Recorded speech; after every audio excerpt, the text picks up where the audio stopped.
Hi, and welcome to the Access Direct Opening Bell, your essential pre-market podcast. In just minutes, get key global updates, overnight trends, and market-moving factors that set the tone for the day. Whether you're a seasoned trader or just someone tracking the markets, this is your go-to briefing to stay ahead at all times. So let's dive straight in. Good morning on a Friday, and we will start with US equities, which fell yesterday in what was a failed attempt to recover some of their recent losses. The S&P 500 declined 1.6%, and the Nasdaq 100 swung between a gain of 2% to finish with a 2.4% loss, ending at its lowest point in 2 months. This happened as Nvidia's results failed to keep AI-related concerns at bay. Meanwhile, data showed that US job growth inched higher in September, but so did the unemployment rate. In related markets, the VIX soared nearly 12%, while the dollar index and the 10-year treasury yield dropped a little. Gold ended the session flat at $4,077 an ounce, while Brent also did very little and remained on track to post a weekly gain in what's been an otherwise tough outing more recently. Speaking of the rupee, and the currency fell for the first time in 4 days, settling at 88.71. A strengthening dollar index piled on the pressure, even as the RBI governor said that a good trade deal with the US will most likely ease the pressure on the trade deficit.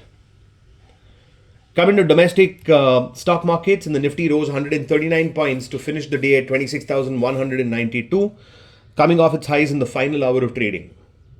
That was the index's 8th advance in 9 sessions. The India VIX rose 1.4%. Small caps and mid caps ended flat. Nearly 60% of the NSE 500 members dropped, however. 7 of the 12 NSE sectors rallied, with financial services the best performers as they gained 0.8%. PSU banks were the top losers as they slipped 0.9%. Eicher Motors was the top gainer on the Nifty as it rose 3.3%, while Asian Paints was the worst performer as it dropped 1.2%. Technically speaking, the market generated a follow-through candle after closing above the neckline of the continuation head and shoulders bottom we've been highlighting since the start of the week, with an upside projection around 26,700. The invalidation level for this take lies at 25,740, and a daily close below 25,716 will mean more damage to the currently bullish view. Elsewhere, provisional data showed that foreigners invested 284 crores yesterday. The month-to-date outflow sits at just over 12,000 crores. Coming to the derivatives markets, and the Nifty's put-call ratio went from 1.29 to 1.44, while the bank Nifties went to 1.25 from 1.23.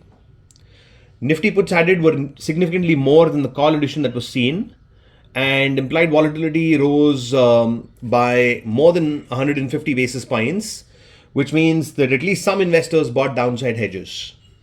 For options expiring on 25th November, resistance falls between 26,300 and 26,500, while support sits in the 25,900 to 26,000 area.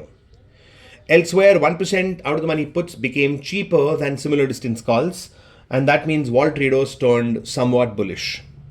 On to positioning, foreigners and proprietary traders remain bullish, while retail investors stuck to a bearish view. Meanwhile, the index futures net short position of foreigners dropped 2,000 contracts in what was a slight reduction in bearish bets. Looking forward to the day, the GIFT Nifty was 63 points lower at 7 a.m. Asian stocks were all down, with the biggest losses seen in Korea. S&P futures, though, were up 0.4%. Coming to individual stocks, Dabur, Max Financial and Phoenix Mills were at horizontal support, while Exide Industries and Chalet Hotels were at horizontal resistance. Astral and Vari Energies were at trendline support, while Oracle Financial and Colgate-Palmolive were at trendline resistance.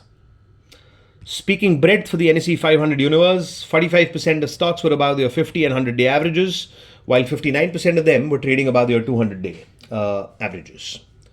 In economic data, PMI numbers are due from India, while similar data and University of Michigan sentiment readings will be released from the US later today.